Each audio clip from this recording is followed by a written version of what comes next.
It is hump day. Oh, yes it is. Happy Wednesday, everyone. Boy, it was chilly. It was. Though, it was quite chilly. The temperature of my car driving here this morning said 29 degrees. Yeah, it is pretty cold. If you're not aware, Ronnie, the Michigan Department of Health and Human Services is requiring face masks and limited gatherings to save lives starting today. Yeah, so if everyone, our phones just went crazy. Yeah. The funny thing about that is it actually started at 12:01 a.m. It did. Why are you sending out the alert? You don't want to wake people up in the middle of the night. Yeah. 10:01. So because the first 10 hours are free. So your phone is probably going off right now, along with Tyler's and ice as well, and it's just reading, "Hey, wear a face mask, limit gatherings, save lives, starting today." Yeah, people haven't listened already to that. They're not going to listen to an emergency alert. I think we're all aware. Just do it. Just do it. Yeah. That this is happening. Boy, it's been a crazy just 8 months. You know, I am so ready to just hit reset on 2020 because what a crazy, insane year. I'm ready for it to get over. I'm ready for 2021.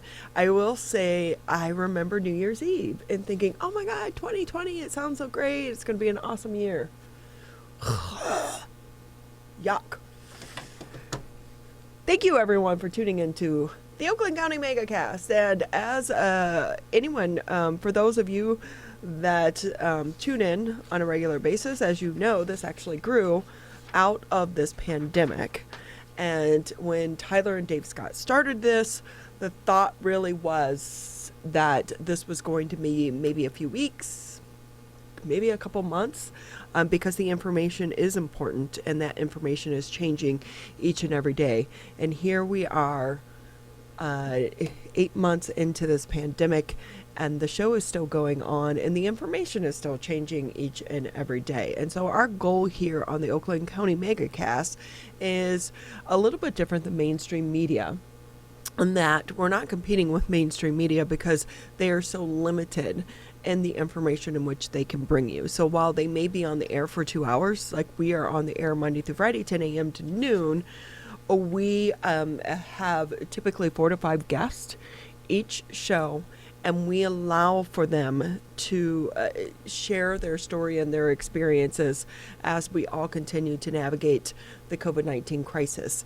And so our guests are allowed to be able to speak at length about the situations and the experiences that they are having. One, we are hoping to be able to inform you in outside of a 10-15 second soundbite, so you get the live interview right here for yourself as well. But also there are so many people and so many organizations that are continued to struggle during this time. So whether it be our nonprofit organizations or other companies, then we like to get them on so that they can share how they're navigating this pandemic. But also a lot of times too, it's maybe it's from one small business to another small business, or from the Chamber of Commerce, and reaching out so that people can have maybe access to information or grants that they didn't know before, but also advice from one person to another and say, hey, this has helped me during this pandemic. Maybe you want to try it as well. Because one thing that is happening now, so many people feel isolated during this time, and you're not alone. A lot of it is you just have to reach out to other people. So whether you're a nonprofit, you're a small business, or even our elected leaders, we'd like to get them on the show as well so that they can share their experiences. So that is the goal of the Oakland County Megacast. Tyler and I are here Monday through Friday, 10 a.m. to noon. Jake does a great job of trying to book all of our guests each and every week. That is a big job in itself, 25 guests that we normally have on the show. And so as a reminder, if we haven't had you on the show, you don't have to be just here in Oakland County. We invite you to reach out to our team here at the Oakland County Megacast. If you go on to civiccentertv.com, there is a link there for you to send us your information, and maybe we can have you on the show as well. And of course, Tyler, did you go out to eat last night at all? I did not. No. You did not. We actually we did order takeout. We had a gift card you wanted to use, and then of course overly tipped then on that takeout order. But the bars last night were packed. They were completely packed. So normally in the month of I think it's the night before Thanksgiving, it's really, really busy for so many of the bars and restaurants. It's one of the biggest bar nights of the year. I think that night was last night. Some bars actually had promotions to try to get people in because people were there to celebrate, saying, hey, we're going to be closed down for 3 weeks. Let's take advantage of this. However, there is one restaurant group. We've had them on the show here. They're hoping to stop this 3-week shutdown. So the restaurant industry group filed a lawsuit yesterday in an attempt to stop Michigan from implementing the new pandemic restrictions that would force restaurants and bars to shut down indoor dining for 3 weeks beginning today. The Michigan Restaurant and Lodging Association and 2 hospitality businesses are suing the state over this week's orders that will restrict restaurants and bars to outdoor dining, takeout, and delivery amid the new surge of COVID-19 cases. The president, Justin Winslow, said in a statement that the lawsuit was filed to prevent the outright devastation of restaurant operators and their hundreds of thousands of employees across the state. The lawsuit was filed Tuesday, and the U.S. District Court in Grand Rapids against the Michigan Department of Health and Human Services Director Robert Gordon, who along with the governor announced the series of new restrictions Sunday night as the cases continue to hit record numbers here in the state.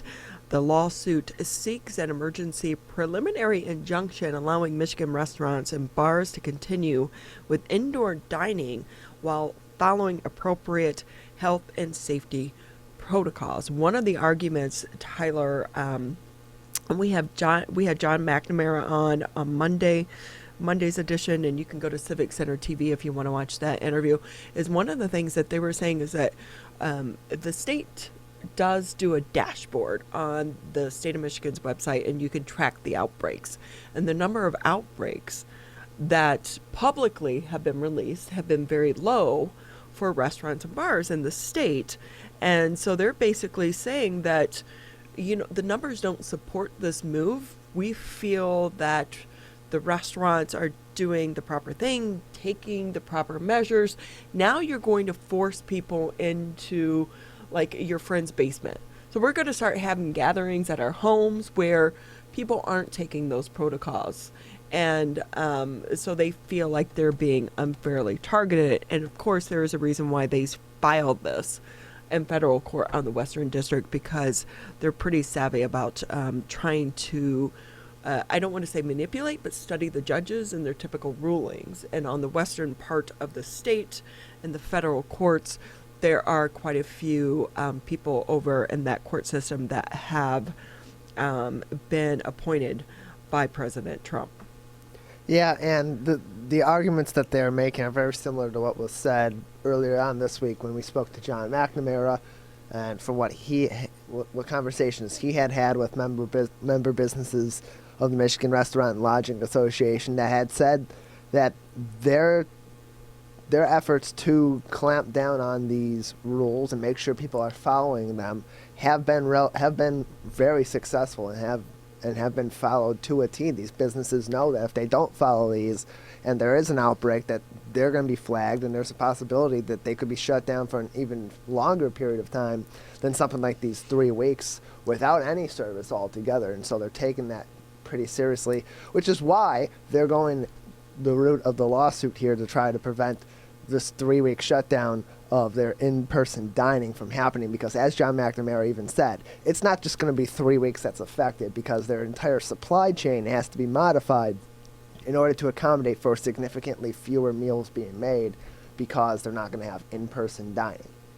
Yeah, so there are so many different facets to this, and one thing that is missing this time around is we don't have the federal support that was there during the first shutdown. And I know the governor is doing a big push to try to get the federal lawmakers to go ahead and do some type of national stimulus plan. But at the end of the day, she's also basically said, hey, Michigan can't support all these unemployment claims. But, I also wonder about what about the people that are using these, the industry?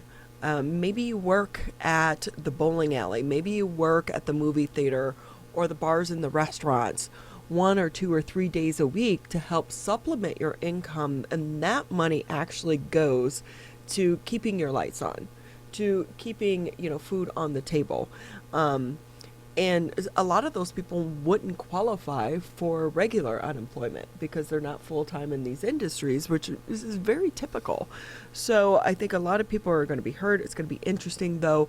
It's not the first entity to go the route of a lawsuit, although this is one of the first ones we're seeing under the health orders. The previous ones have been filed under the governor's executive order, and we know that that has been struck down by the Michigan State Supreme Court. So we'll continue to follow that for you as well. I would imagine, though, there are going to be a lot of bars and restaurants and other businesses as well, quite frankly, that are just going to say, the heck with it. You know what? I'm just going to continue to operate. So. Yeah, John McNamara had mentioned earlier on in the week when we spoke to him that the businesses he had talked to, he hadn't really gotten that indication, but that's just the member businesses in his organization. Some that aren't members of those kinds of organizations, or those that are really at the point where, hey, it's either we continue going forward with this and maybe we get a fine and that costs us less money than it would, that those fines would cost us less money than it would to close our in-person dining business and go entirely to carry out or entirely to delivery. And it's the only thing we can do to keep these people employed. Some businesses, I would imagine, are going to do that and take that risk, even as this fight to battle that element of this recent epidemic order does reach the courts. Well, so this is continuing to be a big debate in Lansing as well. So Michigan's new COVID-19 restrictions will unfairly punish compliant businesses and appear misdirected, but so does a conservative push to impeach the governor. That's according to the Republican Senate Majority Leader Mike Shirkey. He did a pretty big and wide-ranging interview with Bridge Magazine, and he basically blasted the new order that starting today will close Michigan restaurants and bar dining rooms, high school and college classrooms, movie theaters, and bowling alleys for at least 3 weeks. Shirkey said the GOP is not planning any immediate legislative action to fight COVID, but he caused the new restrictions an attack on the little guy, noting that many businesses that will be closed had developed terrific protocols to protect customers as well as staff. A handful of Republican lawmakers, however, responded to Sunday's announcement by renewing their calls for GOP leaders to begin impeachment hearings for Whitmer. However, Shirkey does not support an impeachment inquiry, saying it's a distraction from what legislators should be working on right now. And I think we even found during the impeachment hearings of Trump, it is a distraction from so many other things that are going on. We had a pandemic that was about to kick off, and a lot of people do feel, because so many lawmakers and so much focus and the news media was focused on the impeachment hearings, that maybe we should have seen those warning signs a little bit earlier about what was happening with COVID-19, and maybe we wouldn't be in this situation. But he's saying, look, we don't need to impeach the governor. What we need to do is do our jobs. However, some of the GOP legislators do believe that we have the restrictions in place through the health department. Why do you need a law as well? Yeah, that's a fair question, but at the same time, they fought to have those powers under the Emergency Powers of the Governor Act to be removed so that they could have a seat at the table and make these decisions, or at least be heavily involved in making these decisions. And since they have received those powers, they haven't even had so much as discussions widely within the legislature about it, if at all.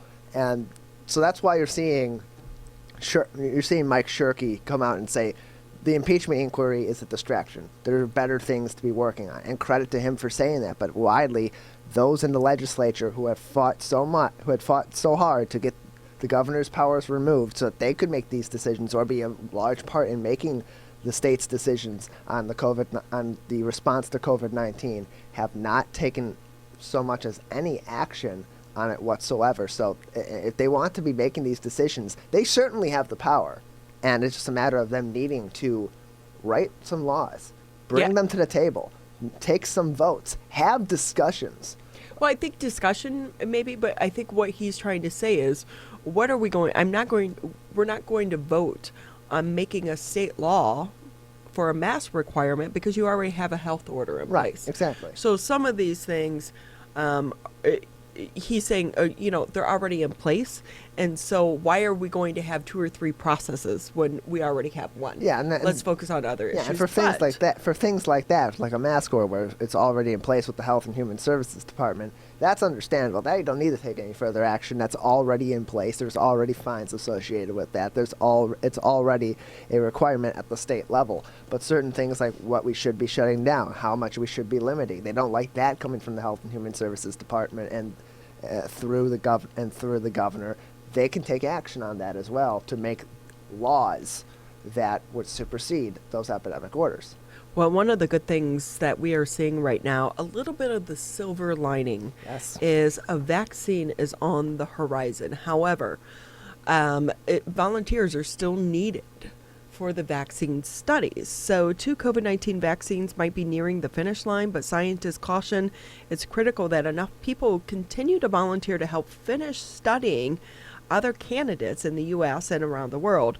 Moderna and Pfizer recently announcing preliminary results showing their vaccines appear to be more than 90% effective, at least for short-term protection against COVID-19. That is the great thing that we are hearing right now, and those vaccines can possibly start to be implemented for the frontline workers by the end of the year, but multiple vaccines will be needed to meet global demand and help end the pandemic, raising concern that studies that still need to sign up thousands of volunteers could run short if people wait for an already okayed option instead. And Tyler, we've talked about it here on our show as well. Some of these studies are being conducted right here in the Metro Detroit area, and they are continuing to look for participants in those studies. So I do see what they're saying. It's like, oh, vaccine's going to be here. Why do I need to sign up? But as they're saying is, it needs to be studied, and because we're going to need more than one vaccine to be able to treat this globally, not just here in the United States. And not to mention, as they're fast-tracking this and trying to get these vaccines, whether it's one of them, whether it's both of them, out and distributed as soon as possible, they're going to continue to learn more about these vaccines as well. Note that in normal circumstances, when they're making vaccines outside of a pandemic disease vaccine, these are taking years upon years to develop, and in this case, it's taken just a matter of months. And so they're going to continue to learn things about these vaccines as time goes on, and the people they're going to learn those from, that information from, are those in the trials and those that are in the testing periods for these vaccines, so that when they do, if and when they do get distributed, if there are any problems that do arise, that they can quickly pull them off the market and say, hey, this is why, this is what we've figured out before it's a general public mass distribution of these. We need to make a few changes, and that's why they need to continue to have these studies, because generally these are going on exponentially longer than what we're seeing these studies go on, because they're trying to get a vaccine out as quick as possible to help end this pandemic. And just a reminder, you can find the latest headlines. Just head over to civiccentertv.com. If you click on the coronavirus page, that's where we post the latest headlines each and every morning. But also, if you look at the top of the page there, we have direct links to the CDC, as well as the state of Michigan, Oakland County, and all of our local communities here in the greater West Bloomfield area. So instead of Googling each one of those, you can just go to our homepage or then click on coronavirus, and there you'll find direct links to all of those resources. As I always like to do, Tyler, is look at the headlines and look at the dashboard and the numbers myself, so that I could try to put some of those in context as well. So it's always great to inform yourself. Hey, we have a great show ahead for you on this Wednesday edition of the Oakland County Megacast. We'll be speaking with the Chancellor over at Oakland Community College. Also, Gazelle Sports will be with us here on the Wednesday edition of the Oakland County Megacast. We'll also, in the second hour of the show, speak with the Northville Downtown Development Authority. They're doing some cool things there in Northville, and I think that we'll start to see some other communities follow suit as well. And then we'll also be speaking with the Crohn's and Colitis Foundation and rounding out the show, talking to the director of athletics over at Oakland University. Which sport is continuing on? We'll be talking about that. So we'll take a quick break here on the Oakland County Megacast, but we'll be back in just a short moment. Michigan, we're calling on you to save lives. Don't ignore it. Don't let it go to voicemail. It's urgent. In fact, it's critical. Because if you've been in close contact with someone who tests positive for COVID-19, you may have been exposed to the virus.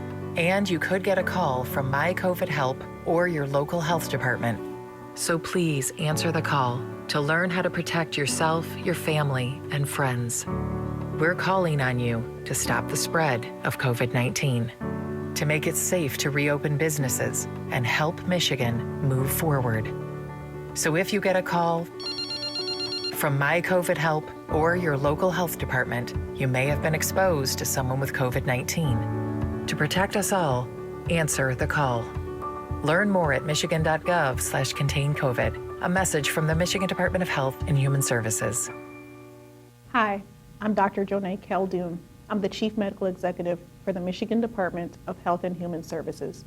The people who are at highest risk of getting severely ill from COVID-19 are the elderly and those with chronic medical conditions.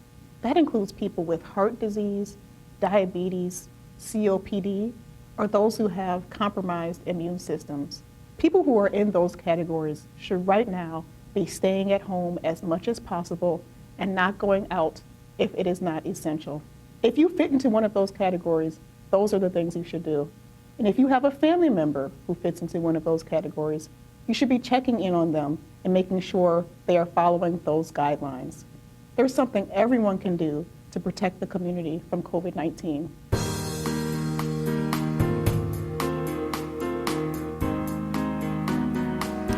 Great to have you with us here on the Wednesday edition of the Oakland County Megacast. As a reminder, you can catch us Monday through Friday, 10 a.m. to noon, here on Civic Center TV, Birmingham Area Municipal Access. If you still have cable, tune in to Channel 15 if you have Comcast, Channel 99 if you have AT&T, and then also if you're out driving around, you can check us out on the radio, 89.3 Lakes FM, 88.1 FM The Biff. We also want to say thank you today to the West Bloomfield Township Clerk's Office for allowing us to live stream today's edition of the Oakland County Megacast on their Facebook page. Hopefully, they are getting some much needed rest over there at the West Bloomfield Township Clerk's Office, because they had been putting in so many hours leading up to the election and following the election. So they deserve this break. So as we've been telling you here on the Oakland County Megacast all week, obviously today begins the new restrictions mandated through the health department on Sunday. And as part of those restrictions, it impacts the college campuses as well. To talk a little bit more about this, let's go ahead and bring in Peter Provenzano, Jr. He's the Chancellor over at Oakland Community College. Always great to have you with us. How are you doing today? Doing really well, Ronnie. Good to see you again. It's been a little while since we talked. It really has. And you know, we feel like you guys are doing so much work behind the scenes to navigate this pandemic. And as soon as things kind of get a flow going, you're throwing this new curveball. And now you're going remote again.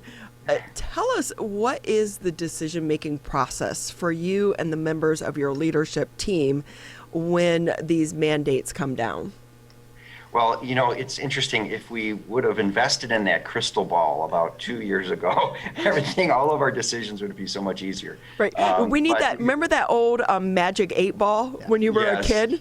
If that only worked, right? If that only worked, but in all seriousness, we've been watching this and talking to our team, talking to the state, conferring with Oakland County Health Department. And the good news for OCC and its students is that very early on in the summer, we announced that the fall semester was going to be mostly remote because until there is a widely used vaccine, we just predicted a tremendous amount of disruption.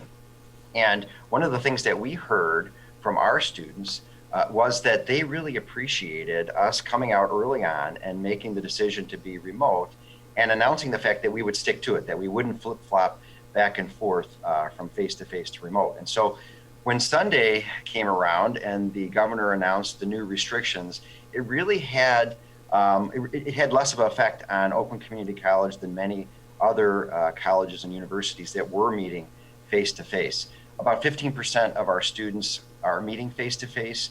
As you know, we provide a lot of instruction on public services, public safety, culinary, welding, health sciences, and so there's some disruption with the new order. But actually, our public safety and health sciences are still allowed to meet face-to-face under the new order.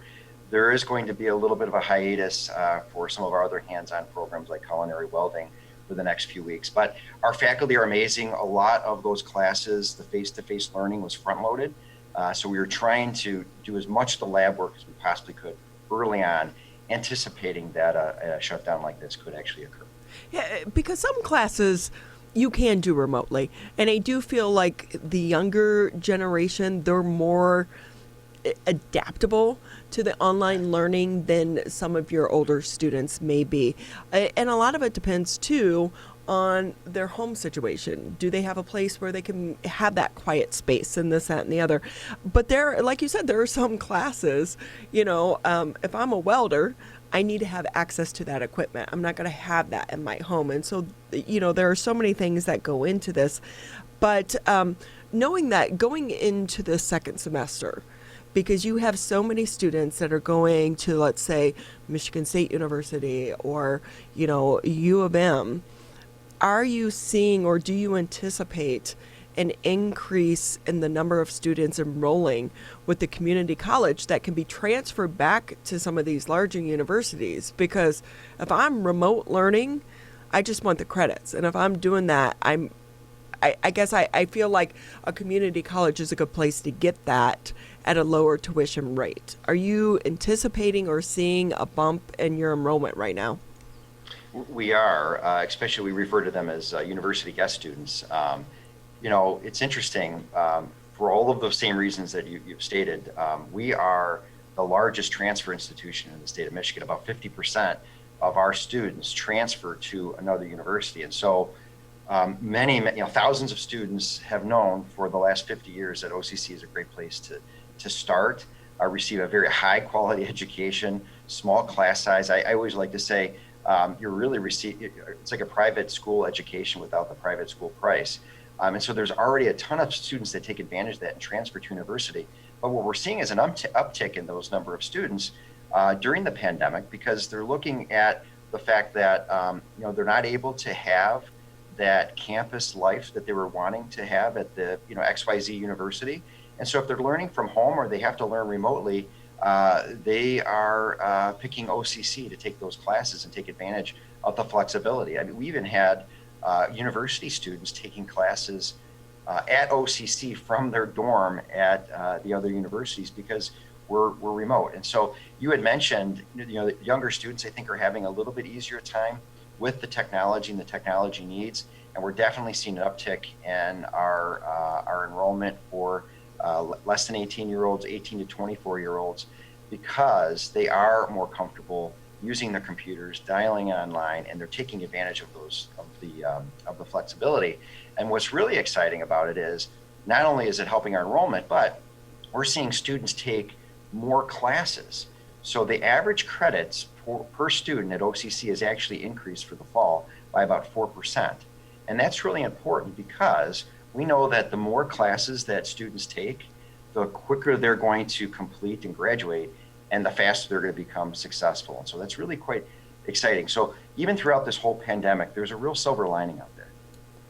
Peter M. Provenzano Jr. joining us on the Oakland County Megacast. He is the Chancellor of Oakland Community College. And Peter, you talk about the number of remote classes that are available to students at OCC during this semester and throughout the school year, and how that's increased enrollment.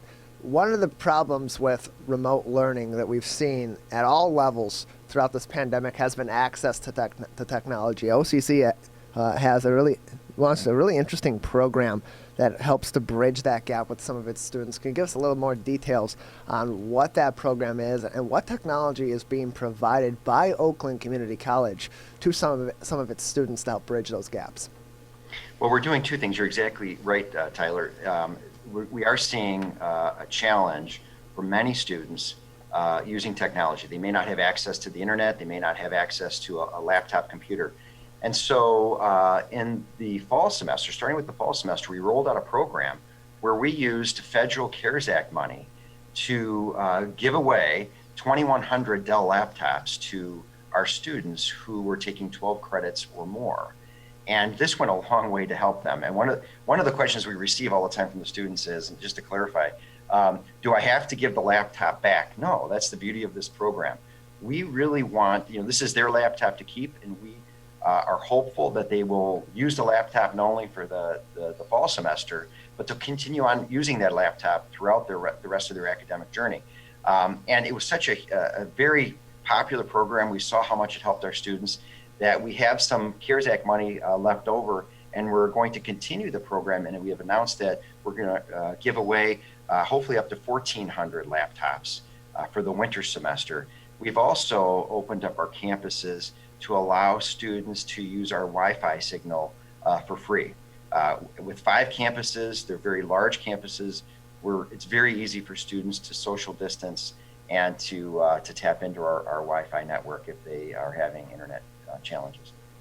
Yeah, because could they actually go onto your campus and sit in their cars even if they wanted to access that internet? They can, but one of the things that it's a little bit challenging because depending on where they park, the signal may be stronger or weaker. And then with the colder weather starting, we really wanted to allow them to come into the facilities. And so with the recent announcement from the governor, we have to make some restrictions to make sure that students are safe. But all in all, we still would like to keep our doors open to our students who are really in need of that Wi-Fi network. There's nothing better than a warm, quiet place to log on to your class at OCC.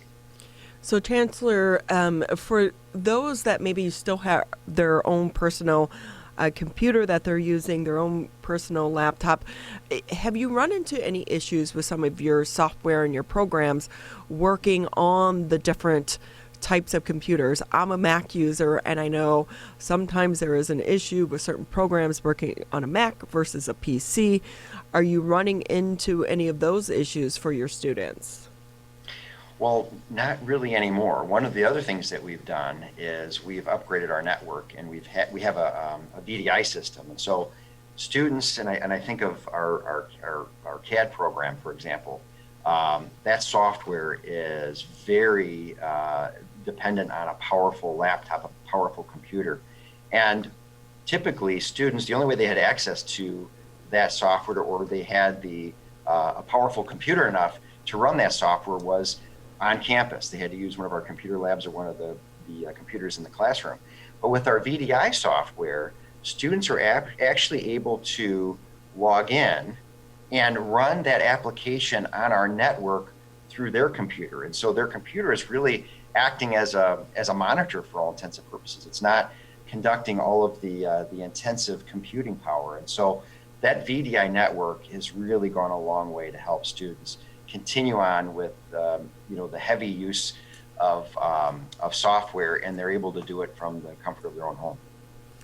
That is a great way to operate it, because I will say I post the headlines here from my home computer, and it can be so slow with certain programs running. So that is a great way to address some of these issues. I think a lot of credit's not been given to our IT teams during this entire pandemic, whether you're schools or hospitals or just a small business and you're working remotely. The IT teams really are some of the big heroes and real heroes during all of this pandemic. What's it been like for your team? Have you had to hire additional IT people? Not really. We've had an incredible IT team all along, and what's really amazing is we were really headed in this direction anyway. But the silver lining, as I mentioned, of the pandemic is it just accelerated that, right? So fortunately, we had the infrastructure. We already had the plans. We just had to ramp them up a little bit more. But I agree with you. Our IT departments across the nation are behind the scenes. They're doing all of this incredible work. And because they're behind the scenes, I don't think they get the deserved credit that they should. So it appears as if there is a little bit of good news on the horizon in these two latest vaccines that seem to be in production, getting FDA approval, but it could be until next springtime before that vaccine is widely available to the general public. Do you anticipate that you're going to continue to see the growth in your numbers there at the community college level until a vaccine is widely available? Yeah, I really think that we're going to be mostly remote. I'm not sure what the definition of that is, and until there's a vaccine that's widely used. And what I've always said to the team is, I can see organizations, including OCC, slowly phasing people back face to face as that vaccine is being used. And so we've already, obviously we've announced that the winter term will be mostly remote. I'm not sure exactly what we're going to do for the summer term. We'll make that decision a couple weeks into the winter term, just based on what we're seeing. But I can see a slower phase-in approach, because we want to make sure that we're creating a safe environment for students, faculty, staff to learn and work. And we also want to minimize the disruption. The one thing that we don't do, and the one thing that we've heard from students is, please don't mess with my schedule. If you declare that we're face-to-face or you declare that we're online, please stick to it as much as possible throughout the entire semester. So we don't have that crystal ball, but we're always talking to all of the experts, trying to anticipate what is the least disruptive path. And I think we've positioned OCC perfectly so far to do that, and I'm optimistic in the future. But I'm also optimistic that, as you mentioned, there will be a vaccine. Things will get back to semi-normal. I don't know that things are ever going to go back to the way they were, but I also know they're not going to be the way they are. And I think society is going to shift a little bit, and we're going to find some equilibrium there.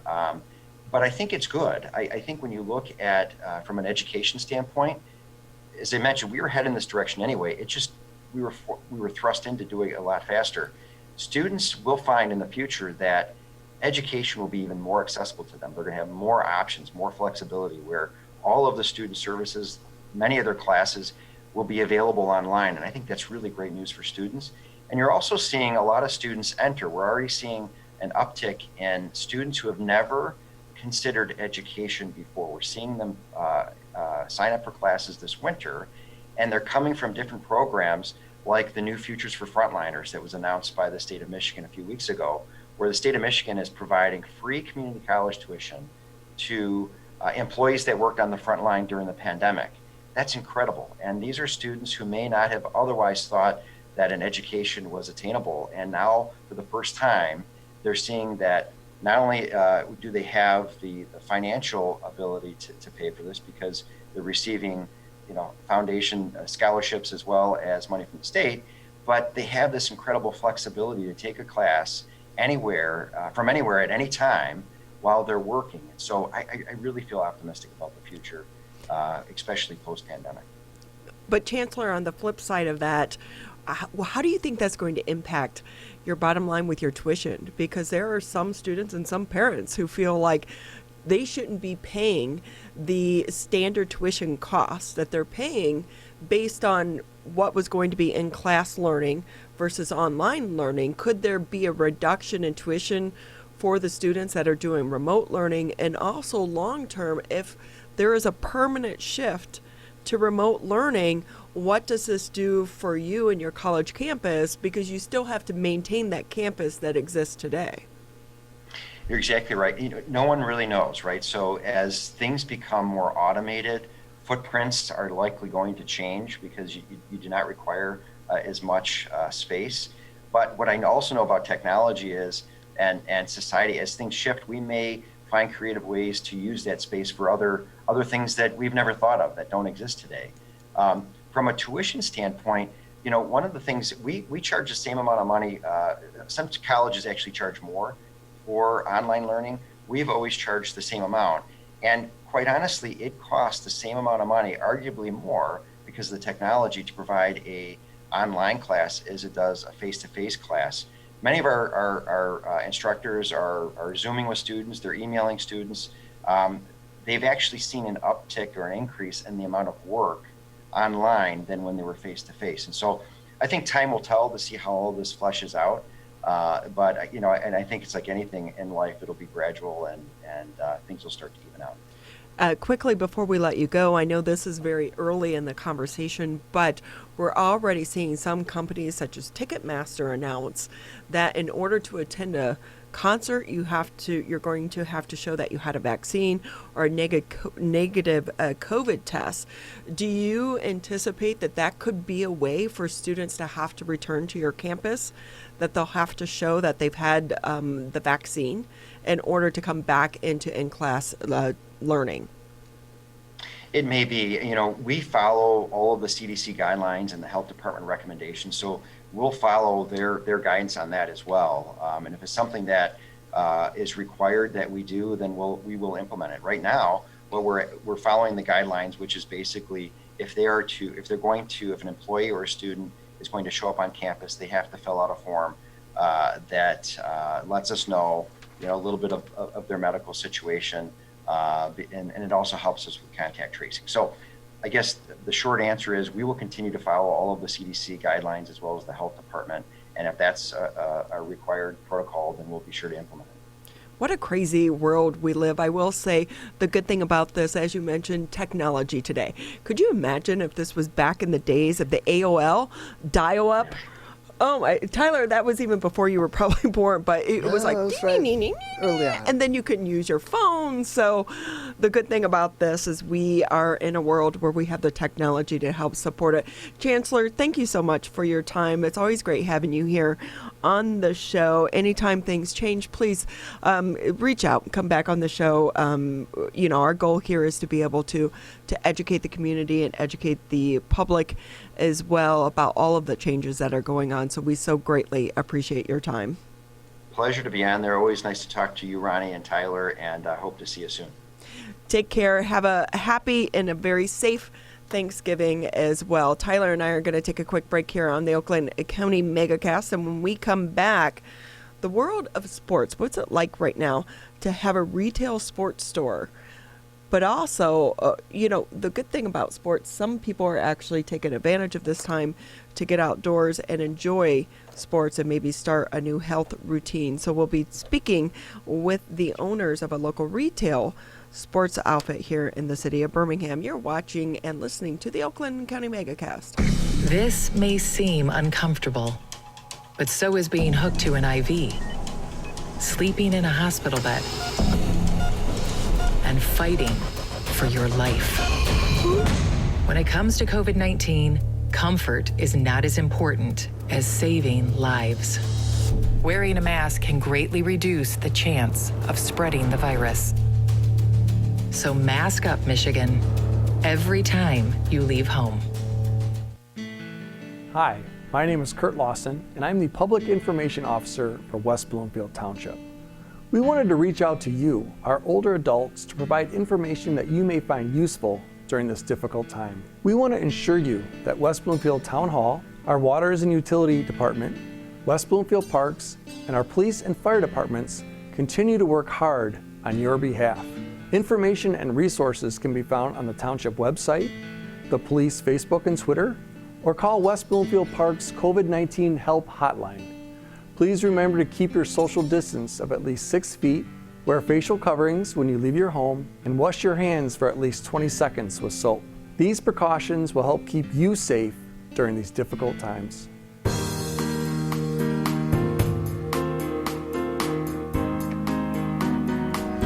Great to have you with us here on the Wednesday edition of the Oakland County Megacast. The week is flying by. We are in the middle of the week. I always start off the week with a list of things I want to get accomplished. And here we are, Tyler. It's Wednesday. I've only marked one thing off my list. It happens. It goes by so quick that you start marking things off. You get one thing done, 4 other things pass you by. All of a sudden, it's Friday. So I will say I started off the week and I have a new running app on my phone. Okay, I'm going to get out at least 3 times this week. And then it snowed. And you know what? I haven't been out at all. So many of us have the great intentions of trying to get moving and start a new exercise routine. And then one little thing sidetracks us. But to get us back on track is Kelly McLeod. She is the store manager for Gazelle Sports in Birmingham, but you also have locations throughout the state. Great to have you with us here on the Oakland County Megacast. Hi, great to be here. Thank you for inviting me.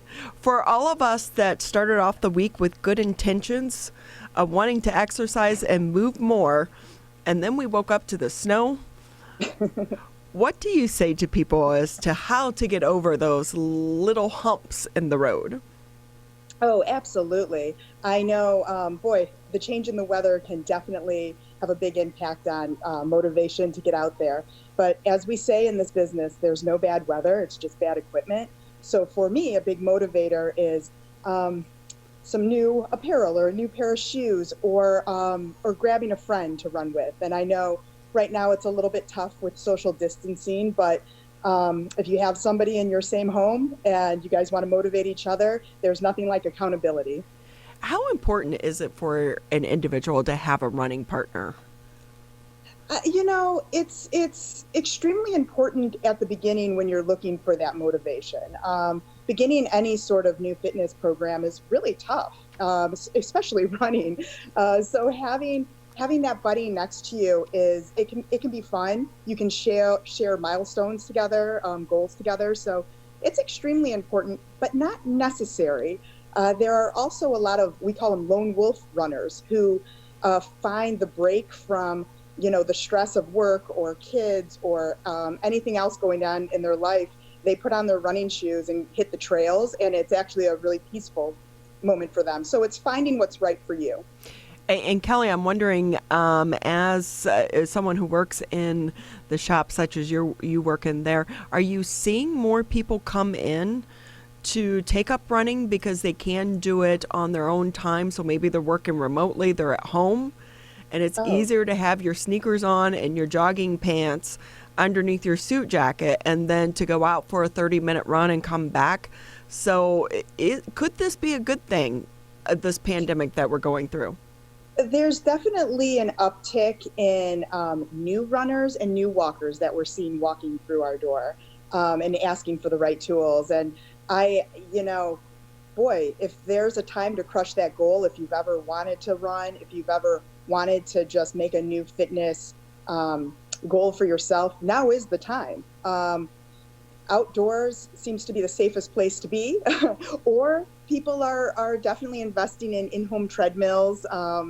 And we definitely feel very grateful that we do sell the products and we have the knowledge to help people on their journey. So for us, we feel very fortunate that we are in this business right now to be able to help people out.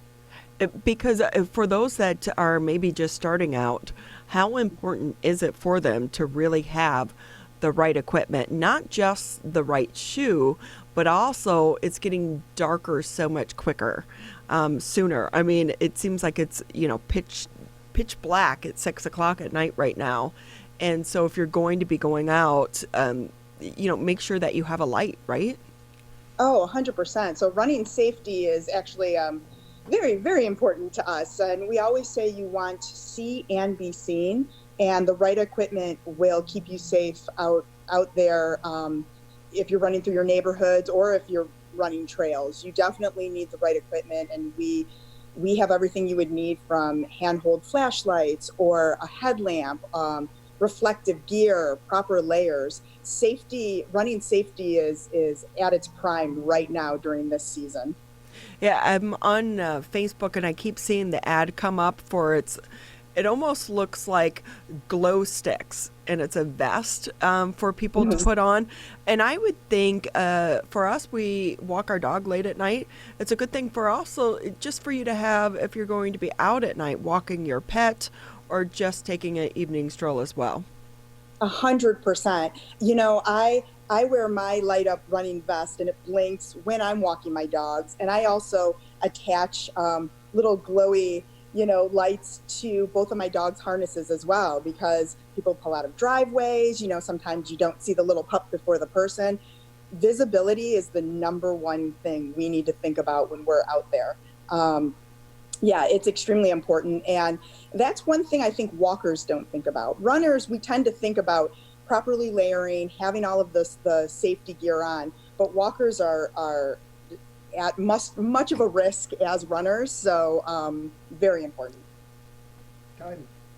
Kelly McLeod with us. She is the store manager of Gazelle Sports in Birmingham, joining us on the Oakland County Megacast. And Kelly, as we're getting closer to that time of the year where we have snow covering the ground in Michigan, not just a flurry like we had yesterday, runners are still going to be outside until really even through the winter season. What does your team suggest for those runners that do run throughout the winter or start to run all throughout when the snow's starting to cover the ground to continue to do so safely but protect themselves? Because in that case, they're not necessarily running as much on the grass, they're more on the pavement, so it's a lot more of a pounding on their joints, particularly their ankles and their knees, and it gets slippery out there too, but there are ways around that. Oh, absolutely. So one of the best tools that I love winter running myself, I add spikes to my shoes, nano spikes. I put them over my shoes, and that's going to give me a little more grit on some of those, icy pavements. But it's also very important to know yourself. Sometimes it's a little too slick outside. Take that run inside. Kind of scout out your route a little bit. Definitely hold that handheld flashlight so you can see what's in front of you, but slow your pace down. You are working so hard. Your lungs are working hard. It's a harder resistant run. Slow your pace down. Bring your cadence up. Lift those knees. Almost treat it like hill running.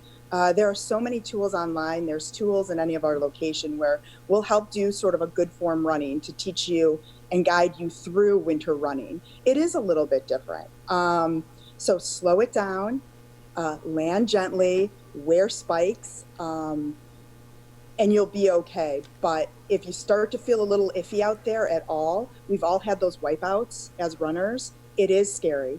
Know your limits. Sometimes take it indoors, work on strength training instead of running. I once did a big wipeout, ripped my gloves, but also a hole in my brand new Lululemon outdoor running tights. But I was like, that was my, that was kind of karma for spending $100 on a pair of running tights. So with that, though, we're going into holiday season. One of the biggest debates I see on Facebook amongst my friends is, should you get a Fitbit, should you get the Apple Watch, or one of the other devices? Which one works best for runners, or is it really just the one you actually use? Yeah, everyone's so individual, and all of those products are really great. For me, I am a diehard Garmin girl. I wear my Garmin even when I'm not running. I love it. So for me, I love Garmin's. I love that it tracks everything from my sleep to my heart rate. I can track other types of exercises. There are safety features. If I slip and fall, it will notify my husband. I mean, for me, Garmin, but I also run along pals who love their Apples, love their Fitbits. You can't go wrong. You really can't. It's an individual thing, but if you want my opinion, Garmin.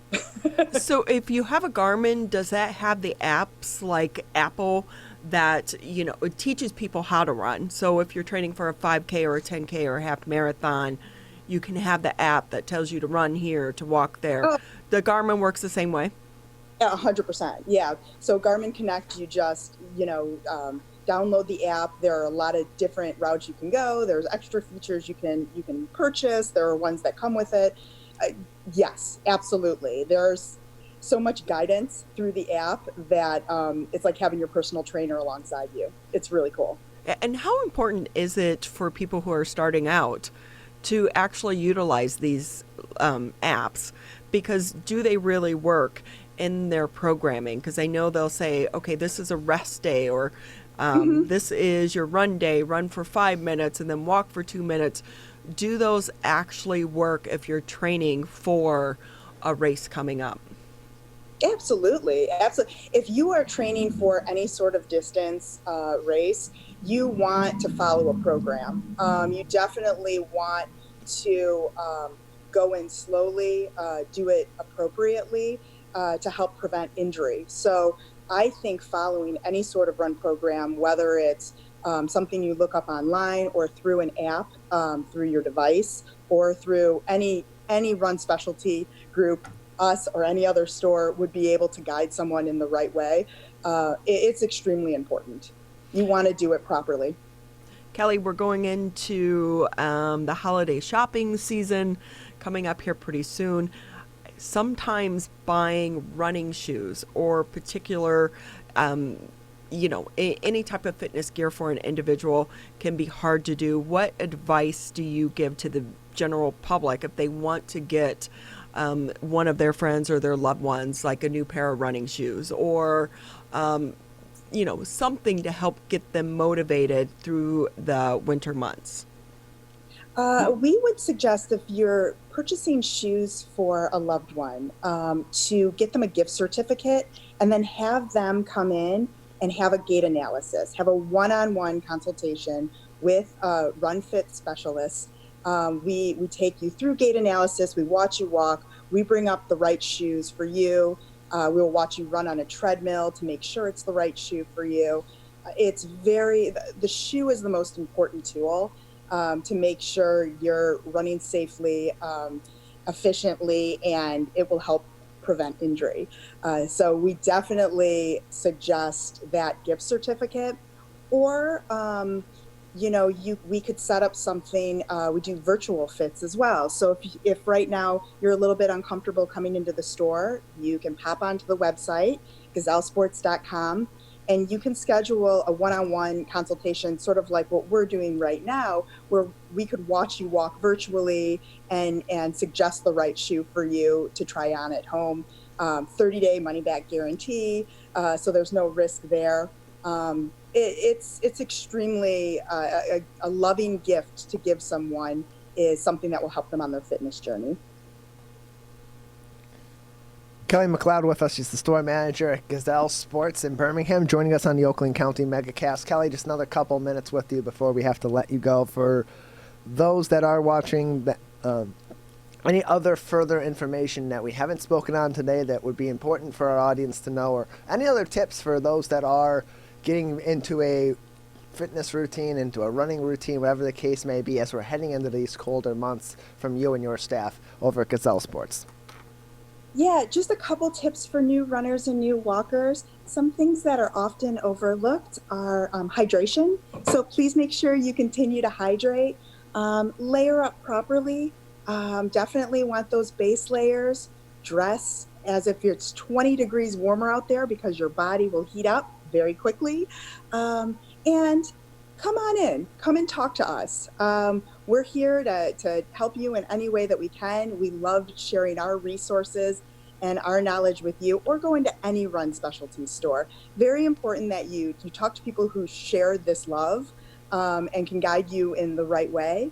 And for anyone who's looking for any sort of special gift, you can absolutely pop online, and we have a personal shopping experience, so you can have access to the store before or after hours, one-on-one with one of our staffers here who will help you find the perfect gift. Well, Kelly, thank you so much for taking time out of your schedule to be with us here on the Oakland County Megacast.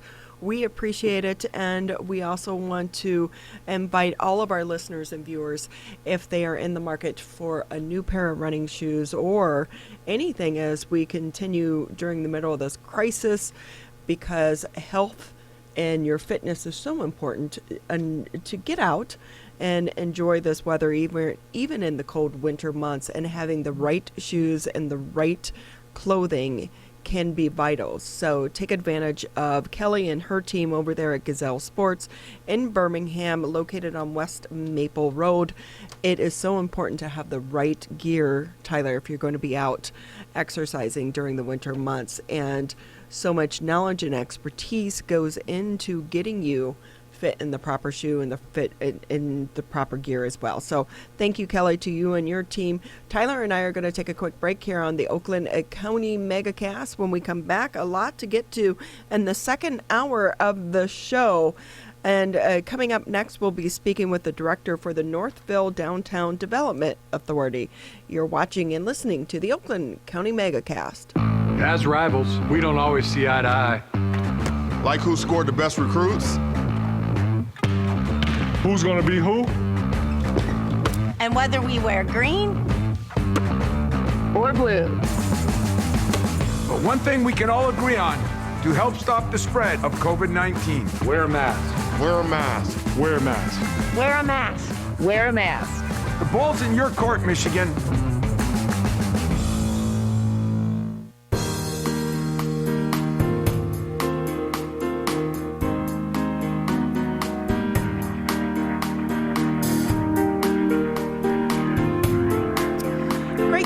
With us today. It's Wednesday, hump day, and the weather has been so crazy this week. Snowed Sunday night, was cold yesterday, crazy windy, and 29 degrees this morning when I came in, but yet as we go into the second half of the week, it's supposed to warm up out there, Tyler. So it is definitely feeling like November and like fall out there. Just to let everyone know, Tyler and I are here in the studios Monday through Friday, 10 a.m. to noon. And you can catch us on Civic Center TV, Birmingham Area Municipal Access. If you have cable, thank you so much, because a portion of your fee does go to help support programming such as this, as well as all of the work that Tyler and the rest of the team do here to bring you all of the meetings from our local municipalities here on Civic Center TV. So thank you for that. You can watch us on Channel 15 if you have Comcast, Channel 99 on AT&T, and also 89.3 WBLD Orchard Lake, 88.1 WBFH Bloomfield Hills. So pretty much you can catch us just about anywhere, and also the West Bloomfield Township Clerk's Office is allowing us to live stream today's edition of the Oakland County Megacast on their Facebook page. So we want to say thank you to them. So many of our local communities are still continuing to struggle during this pandemic.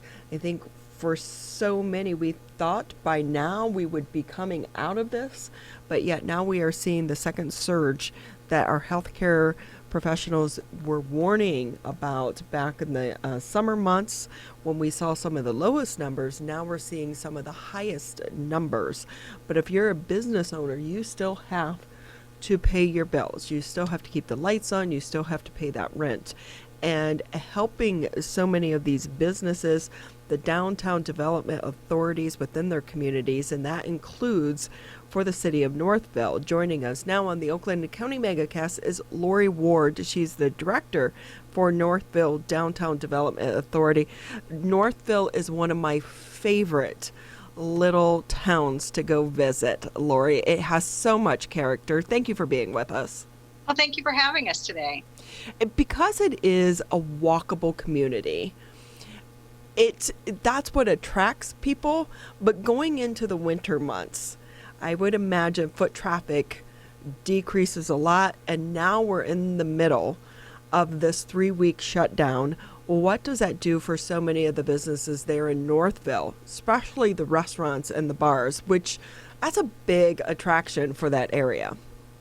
It is, and I think it really puts a lot of pressure on them to be able to continue to serve their clients but they'll have to do it through a different venue. So with the indoor spaces closed, they're looking at relying again on carry out, kind of pick up foods, and also outdoor dining until the order is lifted and they're able to go back indoors. With the outdoor dining, there's been some confusion about the igloos. They've been very popular. They're adorable. But is that considered indoor dining? Because it is. So yeah. The state has defined it with an indoor structure as being any structure that has a partial or full roof and a partial or full sides. So you have to have both of those items to be considered indoors. So for instance, if you have maybe just a rooftop, a pavilion, like the pods that we're looking at, those are considered outdoor structures, and this order wouldn't apply. But once it has a roof and even partial sides on it, it becomes an indoor space.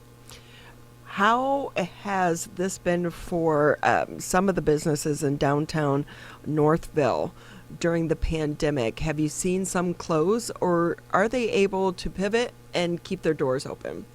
Yeah, I think the majority of them have come through, and actually with some changes that we've done in Northville, we closed our streets, our main streets in the downtown, both Main Street and Center Street, starting back in June, and expanded our outdoor dining into the center line of the road and allowed them the opportunity to really make up those chairs that they were kind of taken away by limiting capacity indoors and make them up outdoors.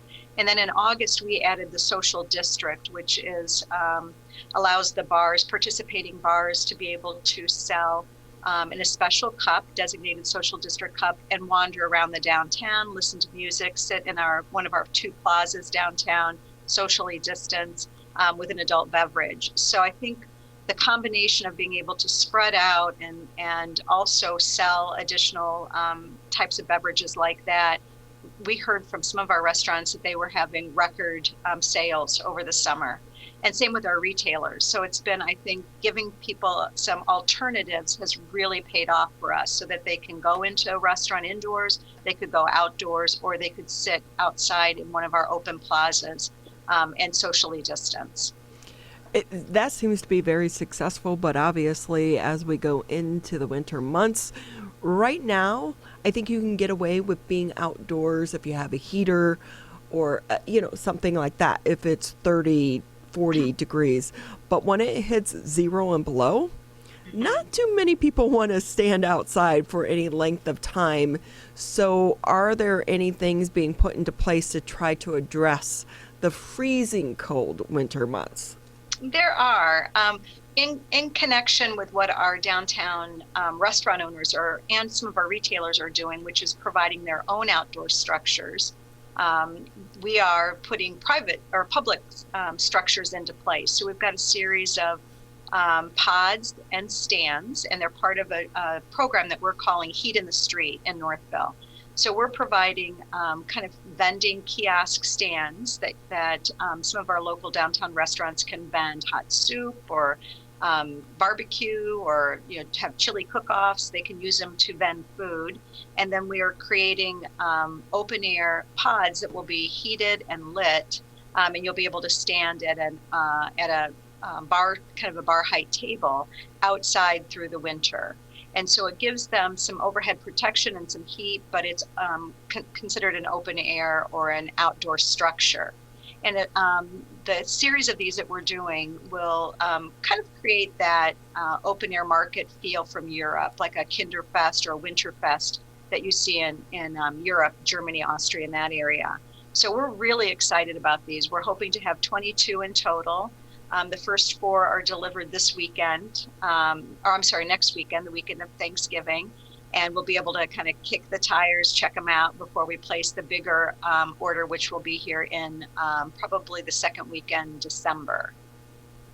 Lori Ward with us on the Oakland County Megacast. She's the director of the Northville Downtown Development Authority, joining us on the show. And Lori, as we're heading into the latter parts of 2020, and we're expecting much of 2021 to be still within this pandemic as the vaccine is slowly but surely distributed to the populace, how long does the Northville Downtown Development Authority imagine or is currently planning to have these measures in place in order to support these businesses? Well, our city council, at the recommendation from our Downtown Development Authority, has agreed to keep our roads closed through the winter, through March 1st. And at March 1st, we will reevaluate and probably approve the spring and summer version of this program. So there is no deadline for us. We're gonna shoulder through the winter, and instead of worrying about it, we're gonna embrace it and try to get people to come down and enjoy some of the activities that we have planned, and utilize these stand-up pods and vending areas to keep the retailers and the restaurants supported during the winter. Lori, how important was it for members of you and your team and the owners of some of the stores and the restaurants there in Northville to have a relationship with our elected leaders? Because I would imagine pre-pandemic, if you would have went to some of your council members and said, hey, we want to close the streets, you would have had a different conversation. So how important have these relationships been? And do you think because it's been so successful, maybe some of this will carry over post-pandemic if we ever get there? If we ever get there, I do think that some of the things that we have learned through this kind of grand experiment will stay in place going forward. But I do think it has been really critical that our city council has moved quickly. They've authorized single points of contact so that any kind of paperwork or review process is streamlined. They've just really been a partner in every decision that we've made, and supported us, even the other departments like Public Works and Police and Fire. So we really have had to approach this as a team. And I think that team extends to the state of Michigan. I think the Michigan Liquor Control Commission has been phenomenal during this pandemic in terms of trying to help us with expansions outdoors, with winter permits. I mentioned the social district, which allows people now to walk around the downtown with a beverage, an adult beverage. And they have responded so quickly, and they've also given the local units of government the responsibility to inspect and do as much as we could locally to expedite that review process. So really it's a team effort locally and throughout the whole state of Michigan. And Lori, I think about, while this seems like it's been a huge benefit to so many of the restaurants and bars, there are a lot of other businesses there in that downtown area. I used to get my hair done there. You have coffee shops. You also have a grocery store. What has it been for some of the regular customers? Are you getting any pushback? Because parking could be a challenge at times in the Northville area. Mm-hmm. You know, I would say that we are seeing a lot more walking traffic and biking traffic. Now, maybe some of the biking will back off a little bit in the winter, but we're seeing that people that can are really walking much more and bringing less vehicles into the downtown. And I think we're seeing less through traffic, commuter traffic, because more people are working remotely. So that has not been as big of an issue to us. We have taken the temperature throughout the year since last March with our business community, just making sure that everyone's still on board for the changes that we're making. And I would say that we have had an overwhelming support from our business community, whether it's retailers or restaurant owners or our service-related businesses. And I think a great example of that is our Heat in the Street project that we're just kicking off. It was led by a business owner who grew up in Germany and had this concept which was very familiar to him. He came to us and said, I think this is something that can really work in Northville, and I'm willing to lead the effort. He said, my business has done really well over the COVID, and I think it's the responsibility of the business community who did do well over the winter to help those that are struggling a little bit more. And so to date, he's raised over $100,000 toward this project on a kind of business-to-business appeal. So we really have seen a lot of support from, like I mentioned, not only our local business owners, but from the residents and the other greater business community. Do you think because of the pandemic, it has brought the business community closer together?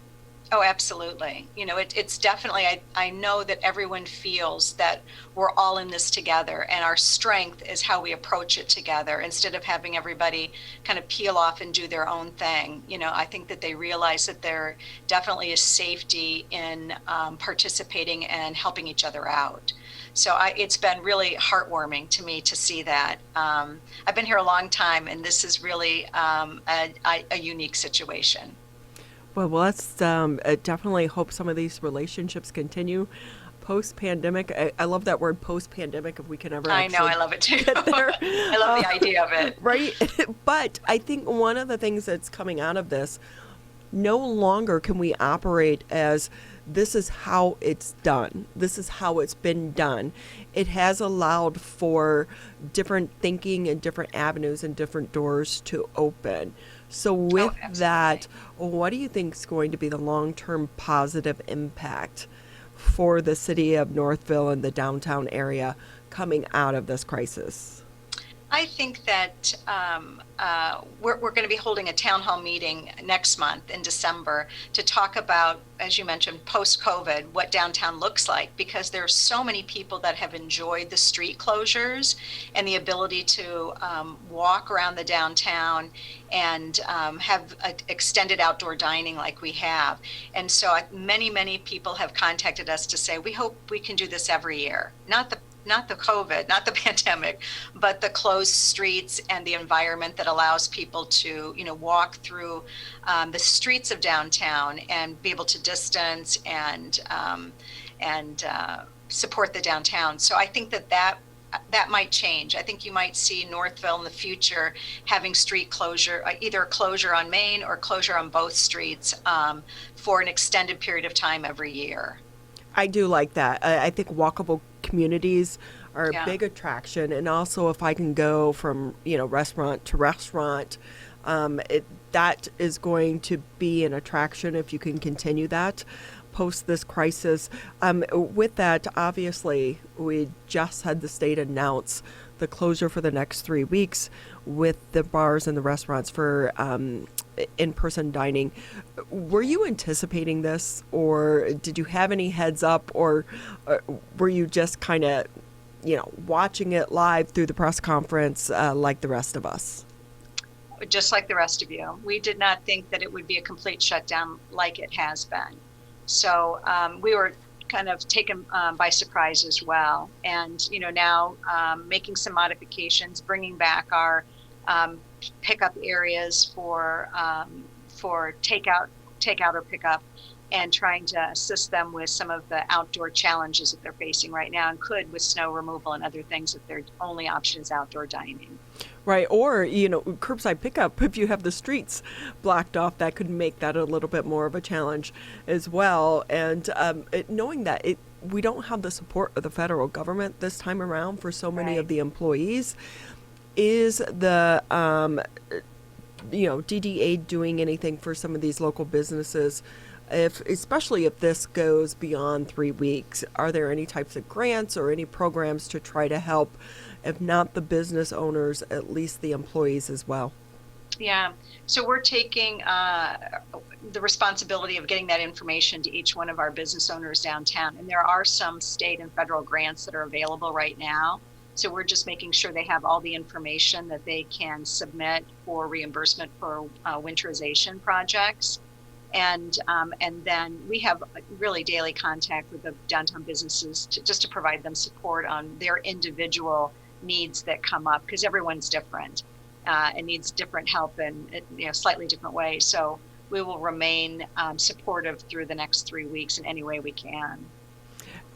So the Michigan Association of Restaurants and Lodging announced that they were filing the federal lawsuit. They filed it yesterday, hoping to get an injunction against this, the latest mandates. What's your take on that? Well, I have heard that. I've heard that the lawsuit was filed, and we'll have to see how it comes out. I think what I'm hearing from most of my restaurant owners is they thought that there might be a reduction in capacity. They were surprised to have a complete shutdown. So I think that, I'm hoping that this will provide some relief or at least bring the parties back to the table to talk about what might work in the short term. Because I think they all realize that it's imperative that we get control of this COVID as well, so that we're not starting and stopping like we have been this past year, but that we're slowly working to a full reopening. So I think that they realize the importance of it, but are hoping that there are ways that they can achieve that without a full closure. For instance, earlier closures at restaurant and bars, maybe 10 p.m., versus having them stay open till 2 o'clock or later. So I think that they feel that that there's some middle ground that they might find together.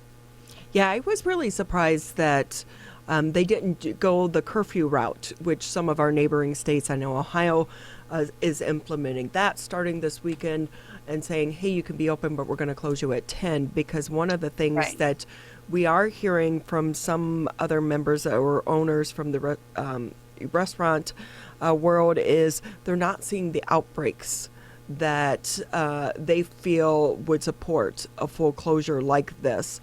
So if this goes beyond 3 weeks, do you anticipate some of the restaurants will have to be, could possibly shutter their doors permanently there in Northville? We're certainly hoping that that's not the case. As I mentioned earlier, I think we've been really lucky in that we have not lost any of our, kind of major restaurant or retailers so far. And in fact, when we've had a couple people retire since COVID started that were in the process of retiring anyway. And what we've seen is several of our businesses open up new concepts, even in the COVID. We have 2 great examples of one retailer who had opened up a florist earlier, decided to open up a candy store next door, and just bought a restaurant across the street. So she's opening up her 3rd business too during a pandemic. So to us, it means a lot that we have our existing retailers, restaurant owners, and business people that are willing to continue to invest in downtown Northville even during this pandemic time.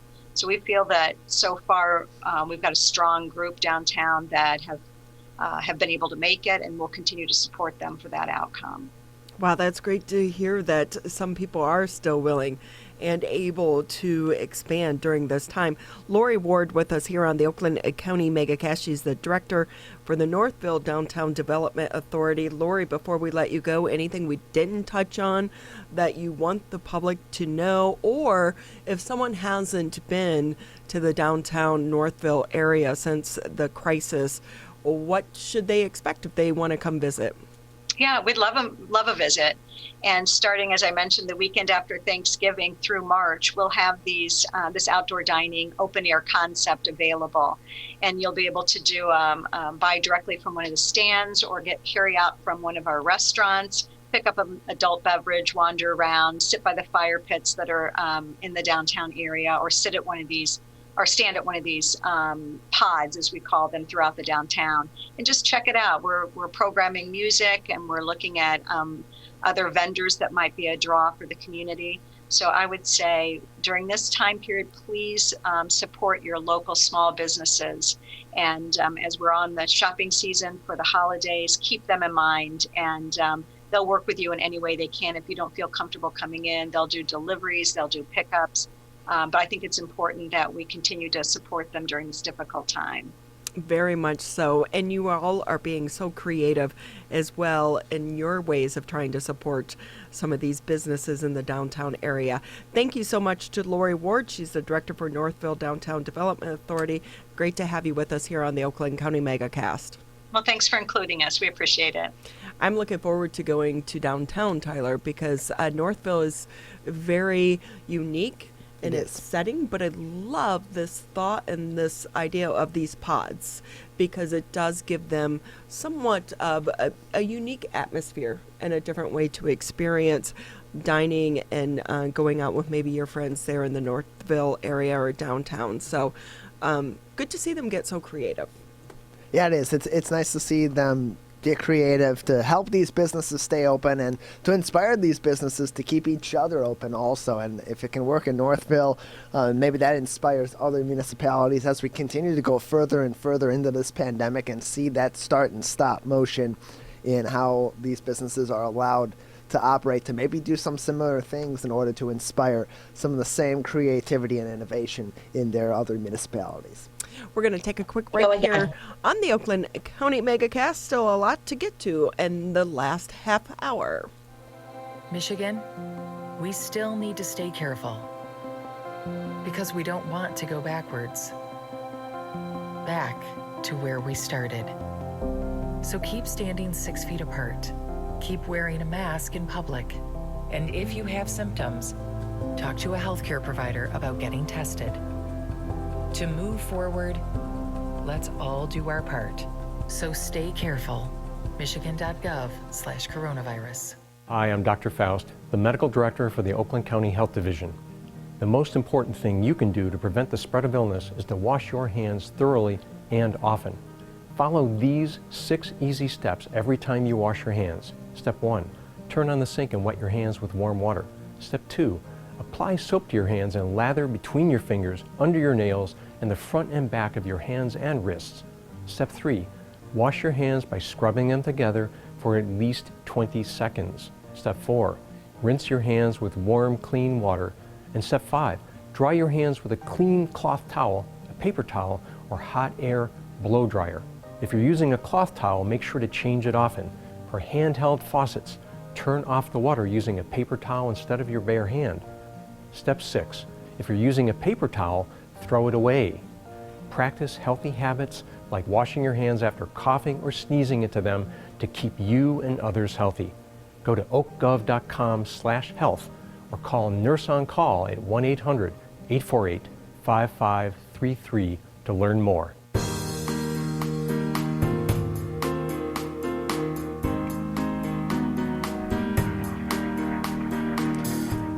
Just over 30 minutes left here in the Wednesday edition of the Oakland County Megacast. And for so many people that suffer from Crohn's disease or colitis, it's not an easy topic for them to talk about. And I know people who suffer from Crohn's disease, and it's important to have this conversation and to continue it now more than ever in the middle of a pandemic. Joining us now on the Oakland County Megacast is Melissa Greer. She's the Executive Director for the Crohn's and Colitis Foundation Michigan chapter. Thank you for being with us here on the Oakland County Megacast. Thank you for having me today. Melissa, if we can just start out the conversation with talking a little bit more about Crohn's disease. What are the symptoms and what is the disease for those not familiar? Crohn's disease is an inflammation in your digestive tract, and that can be inflammation anywhere from your mouth to your bottom. So it's really a difficult disease to pinpoint it many times because the inflammation could be different on every person. And just like the source of inflammation can be different, symptoms vary in every one of our patients. The most common seem to be abdominal cramping, some bathroom frequency and urgency, sometimes blood in stool, but they go as far as to major fatigue, psoriasis and skin issues, arthritis. It's an autoimmune disease. So Crohn's disease is, it's attacking your immune system and creating a multitude of issues. And there's no cookie cutter symptom for this disease. And I think I read somewhere where as many as 780,000 Americans are impacted by Crohn's disease. And while you can be diagnosed at any age, it's typically for people between the ages of 15 and 35. But when you have so many different symptoms, do you feel like a lot more people are impacted by Crohn's than the numbers even show? Yeah, it's pretty significant.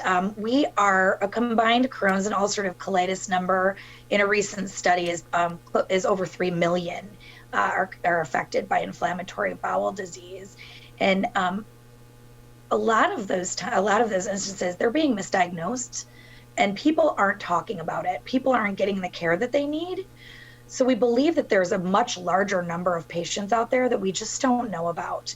We're getting better about getting awareness out so that people are familiar, and we're getting better at diagnosing this, but we still have a ways to go.